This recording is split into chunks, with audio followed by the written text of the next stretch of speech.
ng bayan, maasahan anumang panahon.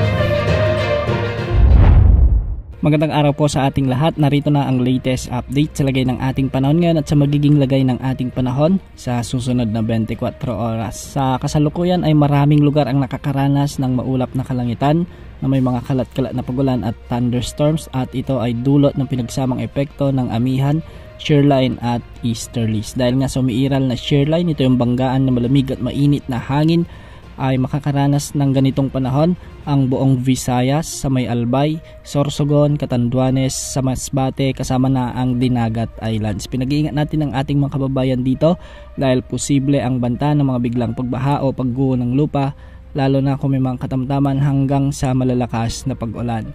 Samantala, northeast monsoon o amihan pa rin ang magdadala ng maulap na kalangitan na may mga kasamang pag-ulan sa may Cagayan Valley, Apayao, Aurora, Quezon Province at ang nalalabing bahagi ng Bicol Region. Hindi rin inaalis ang banta o posibilidad ng mga biglang pagbaha o pagguho ng lupa, lalo na kung may mga katamtaman at hanggang sa kung minsan ay malalakas na pagbuhos ng ulan. Samantala sa Metro Manila at sa nalalabing bahagi ng Luzon ay magiging bagyang maulap hanggang sa maulap din ang mga kalangitan na may mga kasamang kalat-kalat na mahihinang pag-ulan, dulot pa rin ng umiiral na amihan o northeast monsoon. Para naman sa nalalabing bahagi ng Visayas at nalalabing bahagi ng Mindanao ay asahan ang pag-ihip ng mainit na easterlies. Ito yung hangin mula sa karagatang Pasipiko na magdadala ng bahagyang maulap hanggang sa maulap na kalangitan na may mga isolated rain showers and thunderstorms.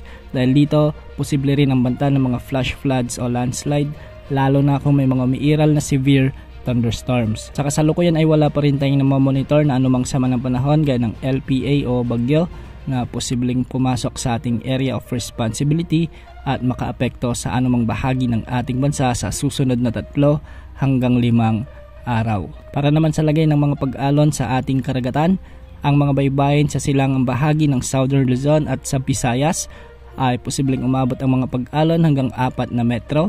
Samantalang sa mga baybayin naman sa nalalabing bahagi ng Luzon ay posibleng umabot hanggang 3.5 meters. Para naman sa mga baybayin sa nalalabing bahagi ng ating bansa ay posibleng umabot ang mga pag-alon hanggang 2.5 meters. Dahil nga sa umiiral pa rin na shearline ay asahan ang mga pag-ulan bukas sa maraming lugar sa may Southern Luzon hanggang sa Eastern Visayas. Posible ang mga malalakas hanggang sa matitinding pag-ulan sa may Northern Samar, Samar Province at Eastern Samar, dulot ng umiiral na shearline. Samantalang sa Catanduanes, Albay, Sorsogon, Masbate, sa may Biliran, Leyte at Southern Leyte ay posible naman ang mga pag-ulan o katamtaman hanggang sa malalakas na pag-ulan o katumbas ng 50 to 100 millimeters na pag-ulan. Pinag-iingat po natin ang ating mga kababayan dito sa banta ng mga pagbaha o pagguho ng lupa.